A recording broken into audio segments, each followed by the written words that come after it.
Shalom teman-teman, selamat datang kembali di channel Anak-Anak Terang. Hari ini kita akan berbicara firman Tuhan. Saya beri judul Injil Kerajaan Sorga. Nah saudara kasih, kita akan boleh lihat firman Tuhan dari Kejadian pasal 1 ayat 31. Kita lihat firman Tuhan. Maka Allah melihat segala yang dijadikannya itu sungguh amat baik. Jadilah petang dan jadilah pagi, itulah hari ke-6. Kalau kita perhatikan dari firman Tuhan ini, bahwa Allah adalah pencipta. Artinya Dia adalah yang menciptakan segala sesuatu yang bisa kita lihat, yang bisa kita pegang, dan bahkan yang tidak bisa kita lihat. Nah, implikasinya adalah ketika kita katakan Allah pencipta, artinya kita ini juga adalah ciptaan. Firman Tuhan katakan bahwa manusia itu diciptakan menurut gambar dan rupa Allah. Saudara tahu apa artinya? Saya kasih contoh. Apabila seorang bapak dan ibu mempunyai anak, maka dia akan melihat wajah anaknya ini mirip dengan dia. Ketika dilihat anaknya mirip dengan dia, maka dia seperti melihat dirinya sendiri. Nah, ketika dia lihat anak itu seperti dirinya sendiri, maka dia sangat sayang kepada anak itu. Itulah artinya saudara kasih dalam nama Tuhan, Allah menciptakan manusia menurut gambar dan rupa Allah. Artinya ketika Tuhan melihat kita, Dia melihat dirinya sendiri. Maka dari firman Tuhan itu bisa kita simpulkan bahwa Allah sangat mengasihi manusia itu. Karena ketika Dia melihat kita, Dia seperti melihat dirinya sendiri. Dan firman Tuhan katakan tadi, saudara-saudara, bahwa Allah melihat segala yang dijadikannya itu sungguh amat baik. Sesudah 6 hari Tuhan menciptakan semuanya selesai, dan dikatakan Allah melihat bahwa semua yang diciptakannya sungguh amat baik. Saya pikir kalau Tuhan yang berkata sungguh amat baik, itu jauh lebih baik daripada apa yang kita katakan sungguh amat baik. Saya percaya semuanya tinggal dalam damai yang sempurna. Tidak ada sakit penyakit, tidak ada malapetaka, tidak ada kesusahan. Semua telah disediakan Tuhan. Begitu juga Adam dan Hawa, manusia pertama ditempatkan Tuhan di Taman Eden. Taman Eden ini adalah gambaran kerajaan Allah yang pertama kali dibangun di bumi. Karena kehendak Allah sejak semula adalah supaya kerajaannya terjadi di bumi seperti di surga. Nah, Adam dan Hawa Tuhan tempatkan di Taman Eden, saudara kasih dalam nama Tuhan. Tuhan menjadi Allah, dan si Adam diberikan Tuhan tugas untuk berkuasa di bumi. Nah, saudara kasih dalam nama Tuhan, ternyata keadaan yang semuanya cukup, tanpa tantangan, tanpa masalah, tidak menjamin manusia itu setia kepada Tuhan. Jadi jangan katakan itu ada orang yang semuanya lengkap, belum tentu mereka setia. Seolah-olah mereka tidak punya masalah, belum tentu mereka setia. Firman Tuhan mencatat dalam kitab Kejadian ini, Adam dan Hawa hidup dalam damai yang sempurna. Tidak ada kekurangan sedikit pun. Bahkan mereka hidup bergaul dengan Tuhan. Mereka bisa berbicara dengan Tuhan muka dengan muka. Tidak seperti sekarang ini. Dulu saja Adam dan Hawa itu ngobrol dengan Tuhan, bertatap muka langsung satu dengan yang lain. Adam bisa melihat wajah Tuhan. Tuhan juga berbicara dengan Adam, komunikasi selayaknya sahabat atau selayaknya bapak dengan anaknya. Nah, saudara kasih dalam nama Tuhan, keadaan yang baik itu tidak menjamin manusia setia kepada Tuhan. Ada satu perintah yang Tuhan berikan di Taman Eden, yaitu supaya manusia jangan memakan buah pohon pengetahuan tentang yang baik dan yang jahat. Nah, saudara kasih dalam nama Tuhan, entah kenapa ada begitu banyak tanaman, buah-buahan yang bisa dimakan oleh Adam dan Hawa. Tetapi justru yang dilarang-larang inilah yang dilihat-lihat. Kita lihat di dalam Kejadian pasal 3 ayat yang ke-6, dikatakan perempuan itu melihat bahwa buah pohon itu baik untuk dimakan dan sedap kelihatannya. Lagi pula pohon itu menarik hati karena memberi pengertian. Lalu ia mengambil dari buahnya dan dimakannya, dan diberikannya juga kepada suaminya, yang bersama-sama dengan dia, dan suaminya pun memakannya. Nah, perempuan ini lihat buah pohon itu. Sudah jelas-jelas Tuhan larang, jangan kamu makan buahnya. Kalau nanti kamu makan, kamu pasti akan mati. Tetapi dia berubah. Dari sebelumnya dia percaya dan taat kepada Tuhan. Tapi ketika dia percaya kepada iblis, iblis katakan tidak akan mati. Tapi kamu akan seperti Allah. Akhirnya perempuan ini melihat-lihat apa yang dilarang oleh Tuhan itu. Dan dikatakan ketika dia melihat-lihat apa yang dilarang Tuhan itu, mulailah masuk akal kepadanya. Dia katakan baik untuk dimakan, sedap kelihatannya, menarik hati dan memberi pengertian. Dia lupa dengan yang dikatakan firman Tuhan, pada waktu kamu memakannya pastilah kamu mati. Nah, perempuan itu pun memakannya dan dia berikan kepada suaminya. Ya seperti biasa, kalau orang berdosa suka ngajak-ngajak. Orang berdosa itu tidak pernah sendiri, dia suka ngajak-ngajak. Ya, kalau ada sendiri dia merasa malu, besok dia akan ajak teman. Nah, saudara kasih, ketika firman Tuhan ini katakan suami dan istri ini, Adam dan Hawa ini memakan buah pohon itu, dikatakan ayat yang ke-7, maka terbukalah mata mereka berdua. Mereka tahu bahwa mereka telanjang. Lalu mereka menyemat daun pohon ara dan membuat cawat. Di dalam Roma pasal 3 ayat 23 dikatakan firman Tuhan, semua manusia telah berdosa dan telah kehilangan kemuliaan Allah. Saya percaya waktu sebelum manusia jatuh dalam dosa ini, mereka punya pakaian, yaitu kemuliaan Allah sendiri. Tetapi ketika mereka jatuh dalam dosa, kemuliaan Allah itu hilang dari mereka. Sekarang mereka mulai melihat, tapi apa yang melihat secara jasmani, dan mereka tidak punya lagi pakaian itu, sehingga mereka telanjang, kehilangan kemuliaan Allah. Apa yang terjadi, saudara kasih dalam nama Tuhan? Dikatakan ayat 8, ketika mereka mendengar bunyi langkah Tuhan Allah yang berjalan-jalan dalam taman itu, pada waktu hari sejuk, bersembunyilah manusia dan istrinya itu terhadap Tuhan Allah di antara pohon-pohonan dalam taman. Sebelumnya kalau Adam dan Hawa ini mendengar Tuhan melangkah di taman, mereka akan berkata, Hawa istriku, Tuhan datang, mari kita bertemu dengan Tuhan. Mari kita ngobrol dengan Tuhan. Mari kita bercengkrama dengan Tuhan. Tetapi semuanya berubah ketika manusia itu jatuh ke dalam dosa.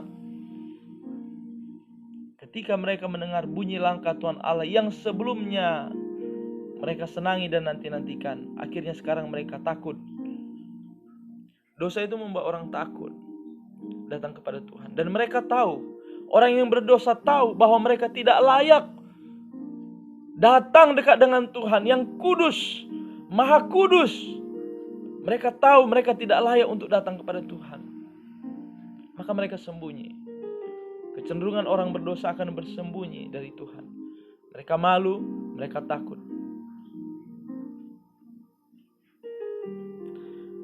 Dalam Roma pasal 6 ayat 23 dikatakan firman Tuhan, sebab upah dosa adalah maut.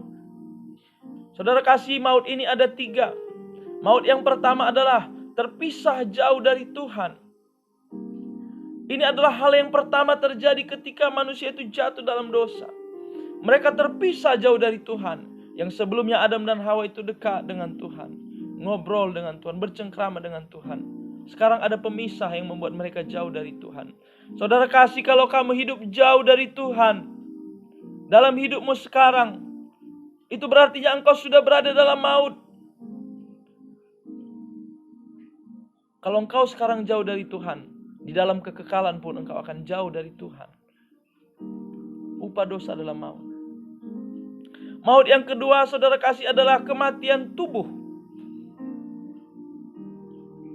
Apapun yang kita kerjakan di dunia ini, apapun yang kita harapkan, yang kita katakan sebagai masa depan, baik-baik saja kita punya pengharapan demikian. Tapi kita harus ingat satu hal. Ada satu masa depan yang pasti, yaitu kita akan mengalami kematian fisik. Mati, meninggalkan dunia ini, dikubur. Maka masa depan kita semua adalah kuburan. kematian fisik. Tapi saudara kasih, kuburan itu hanya berbicara tentang kematian fisik. Tetapi sesudah manusia mati secara jasmani, akan ada tempat antara surga dan neraka. Itu adalah maut yang ketiga, neraka. Atau hukuman kekal. Neraka itu bukanlah panci minyak goreng. Kita goreng ikan, lalu sudah masak diangkat. Firman Tuhan katakan bahwa neraka itu adalah tempat hukuman kekal. Neraka itu tidak disiapkan Tuhan untuk manusia. Neraka itu disiapkan Tuhan bagi iblis dan pengikutnya. Jadi kalau kita ikut iblis dalam hidup kita, kemana iblis pergi, ke situlah kita. Kalau kita tidak percaya pada Tuhan dalam hidup kita, kita sama dengan ikut iblis. Saudara kasih, neraka itu adalah jauh dari Tuhan, terpisah jauh dari Tuhan juga. Firman Tuhan katakan ada jurang yang tidak terseberangi antara surga dan neraka. Yang dari neraka tidak akan pernah bisa ke surga, dan yang dari surga tidak akan pernah bisa ke neraka. Ada jurang yang tidak terseberangi. Dari firman Tuhan yang sebelumnya kita sudah bisa lihat bahwa neraka itu adalah terpisah jauh dari Tuhan. Kalau dalam hidup kita ini sekarang kita sudah jauh dari Tuhan, kita sudah berada di dalam neraka. Tapi saudara kasih dalam nama Tuhan, Allah itu sangat mengasihi manusia. Kerinduan terbesar Tuhan adalah supaya anak-anaknya kembali kepadanya. Siapa anak-anaknya? Manusia adalah anak-anaknya. Karena Dia menciptakan manusia menurut gambar dan rupa Allah. Allah ingin anak-anaknya kembali bersatu dengan Dia di dalam kerajaannya. Lalu Allah harus melakukan sesuatu yang menghalangi Dia bersatu dengan anak-anaknya. Apa itu? Dia harus menghancurkan penghalang itu, yaitu dosa.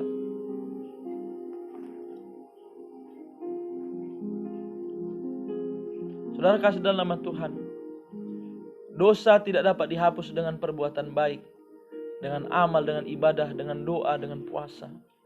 Kalau sekiranya bisa dengan doa dan puasa, dengan amal dan ibadah, dengan apapun yang baik-baik itu, tentu Tuhan sudah bilang sama Adam, Adam, engkau lakukan saja kebaikan, engkau puasa saja untukku sebulan barangkali, atau 4 hari, 5 hari, seminggu. Mungkin kita akan berpikir sudah lebih banyak kebaikan si Adam daripada dosa Adam yang satu. Mana yang lebih banyak itu yang menang. Tapi tidak demikian. Dosa itu membuat kita tercemar, najis di hadapan Tuhan, di hadapan Allah yang Maha Kudus. Dosa tidak dapat dibayar dengan perbuatan kita, karena upah dosa adalah maut, terpisah jauh dari Tuhan.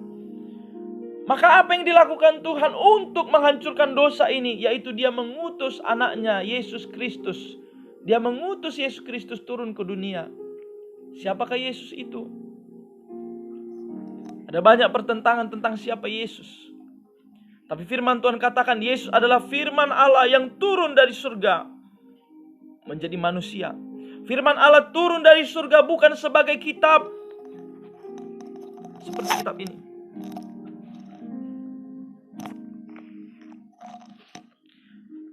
Firman Allah turun dari surga ke dunia sebagai manusia. Lahir melalui perawan Maria, itulah yang dikatakan diberi nama Yesus. Yesus sendiri artinya Dialah yang akan menyelamatkan umatnya dari dosa-dosa mereka. Saudara kasih dalam nama Tuhan, ngapain Yesus ini datang ke dunia? Firman Allah menjadi manusia, dan firman itu adalah Allah. Ngapain Allah itu datang ke dunia sebagai manusia? Dia lahir di kandang domba yang hina, tidur dalam palungan ketika dia lahir. Dia harus jadi tukang kayu, tidak enak. Tapi saudara kasih dalam nama Tuhan, apa yang Dia lakukan adalah bahwa Yesus tidak pernah berdosa, tetapi Dia harus menanggung dosa manusia. Dosa kamu dan saya yang begitu banyak itu, tidak percaya kepada Tuhan, memberontak kepada Tuhan, melawan Tuhan, membenci Tuhan dalam hati dan pikiran dan perbuatan dengan perkataan. Dosa kita itu ditimpakan kepadanya. Karena dosa kita ditimpakan kepadanya, maka Dialah yang dihukum, menggantikan kita. Firman Tuhan katakan, Dia yang tidak berdosa dibuat menjadi dosa karena kita, supaya kita bisa dibenarkan di dalam Dia. Hukuman yang mendatangkan keselamatan bagi kita ditimpahkan kepadanya. Jadi Yesus itu mati di kayu salib, menanggung hukuman atas dosa-dosa kita. Dia harus di kayu salib, dihukum, bukan karena dosanya, tetapi karena dosa kita.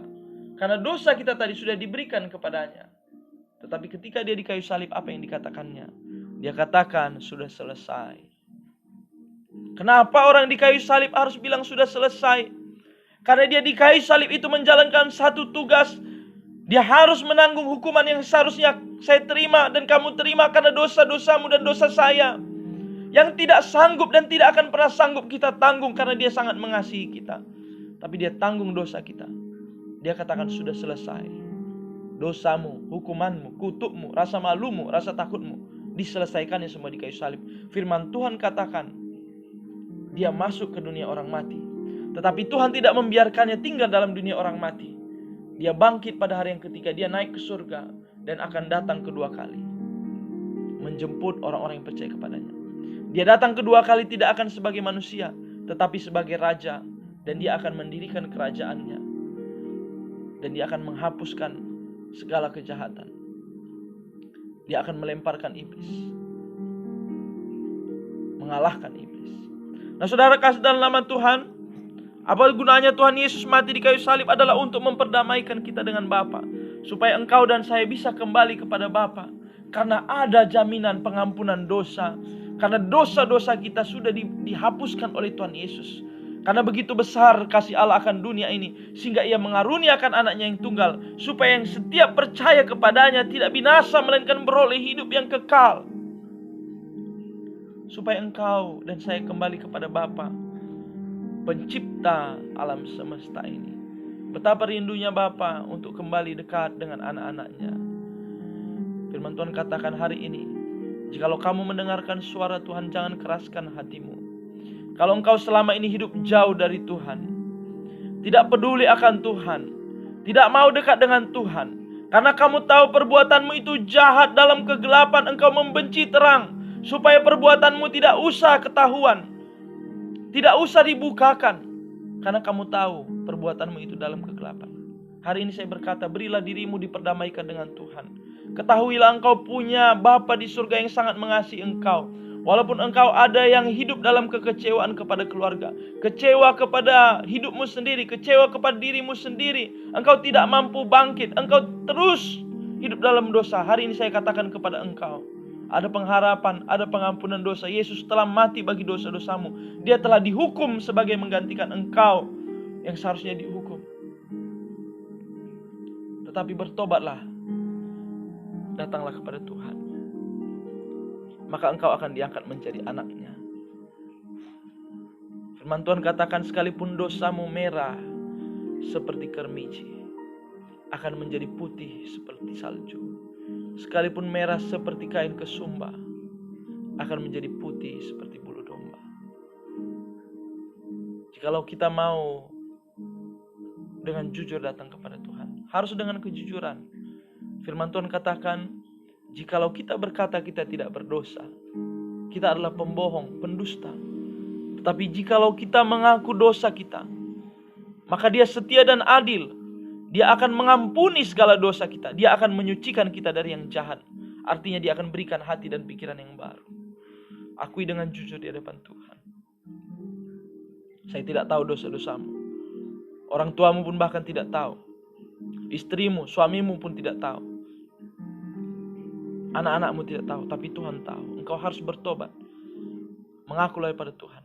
Dan ketika engkau mengaku, firman Tuhan menjamin Dia setia, Dia adil, Dia akan mengampuni. Percayalah kepada firman Tuhan. Ada pengampunan dosa, oleh darah Yesus engkau dapat dibersihkan dan dosa-dosamu diampuni. Maka firman Tuhan katakan di dalam Yohanes 1 ayat 12, setiap orang yang menerima Dia diberinya kuasa untuk menjadi anak-anak Allah. Saudara kasih, inilah kerajaan yang mau disediakan Allah bagi kita. Kerajaan yang kudus, kerajaan sorga. Dan Yesus menjadi rajanya. Yesus mati di kayu salib untuk menghapus dosa-dosa kita, supaya kita kudus bagi Allah, bebas dari dosa, bebas dari iblis. Yang sebelumnya kita jatuh ke dalam dosa, sama seperti Adam.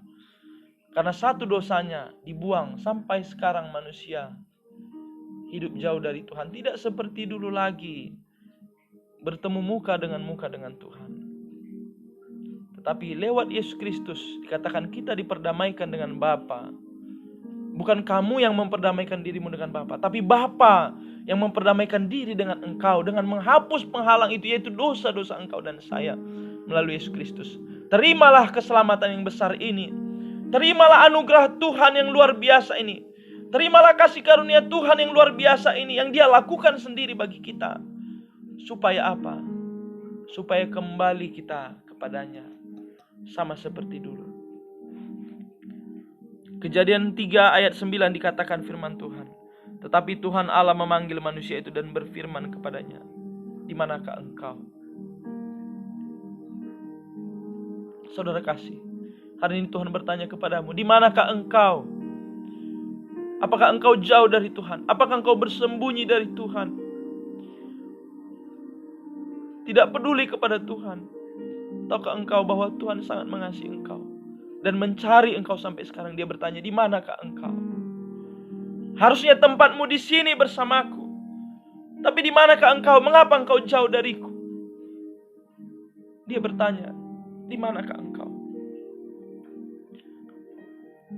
Katakanlah kepada Tuhan, ini aku Tuhan. Aku mau datang kepadamu. Aku buka hati untukmu. Selidiki hatiku Tuhan. Baharui hatiku, sucikan dengan darah-Mu yang kudus, yang tercurah di kayu salib. Aku tahu Engkau mengasihi aku. Aku tahu Engkau yang mencari aku selama ini. Tapi aku lari daripadamu. Saudara kasih, berikan hatimu, hidupmu kepada Tuhan. Dia adalah Bapamu yang di sorga. Ada di antaramu yang tidak pernah merasakan kasih Bapa. Ada di antaramu kecewa kepada Bapa dunia ini. Tapi saya yakinkan saudara, Bapa di sorga jauh lebih baik. Dan kau bisa berkata kepadanya, Bapa, lebih daripada Bapa dunia ini baiknya. Dan dia akan berkata, iya anakku. Saudara kasih, inilah kabar baik Injil bagi kita. Injil kerajaan Allah. Yesus mati bagi kita. Supaya apa? Supaya hubungan yang hilang, yang dilakukan Adam dulu, ketika dia bersama-sama dengan Allah di Taman Eden, kita bisa terima kembali sekarang lewat darah Yesus yang telah tercurah di kayu salib. Kita berdamai dengan Tuhan sehingga kita bisa memiliki hubungan itu kembali. Mulai dari sekarang di dunia ini. Lalu nanti saat Tuhan Yesus datang di dalam kerajaan sorga, dalam level yang lebih tinggi. Terimalah kerajaan ini yang kekal yang disediakan Tuhan. Bukalah matamu, jangan lihat kegemerlapan dunia ini yang sementara, yang palsu. Datanglah kepada Bapamu. Dia merindukan kasih-Mu. Dia merindukan hatimu kau berikan kepadanya, hidupmu kau berikan kepadanya. Dia katakan, kasihilah Tuhan Allahmu dengan segenap hatimu, dengan segenap jiwamu, dengan segenap kekuatanmu, dengan segenap akal budimu. Saudara kasih dalam nama Tuhan, terimalah anugerah Tuhan ini. Percayalah kepadanya, ada pengampunan dosa di dalam nama Yesus. Nama Yesus adalah nama di atas segala nama. Apabila engkau berseru kepada nama Yesus, engkau akan diselamatkan. Kita berdoa. Tuhan, saya berdoa bagi setiap pendengar daripada firman Tuhan ini, kapanpun, dimanapun mereka. Saya berdoa, turunlah jamahan-Mu sekarang juga bagi mereka. Tuhan, singkapkan kasih Bapa dalam jiwa mereka, kapanpun, dimanapun mereka mendengarkan ini. Biar kasih Bapa membanjiri jiwa mereka. Dan mereka bisa berkata kepadamu, ya Bapa, Abba Bapa.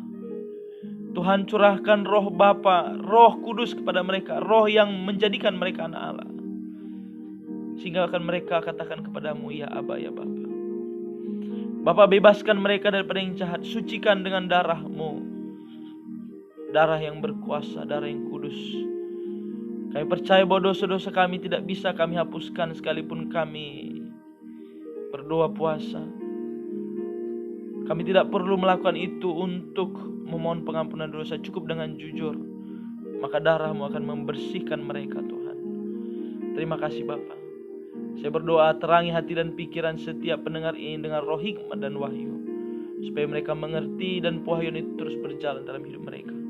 Dengan segala kekurangannya Tuhan, biar Engkau terus berkarya. Saya serahkan mereka dalam tangan Tuhan. Dalam nama Yesus kami berdoa, haleluya, amin. Tuhan Yesus memberkati saudara semua. Shalom.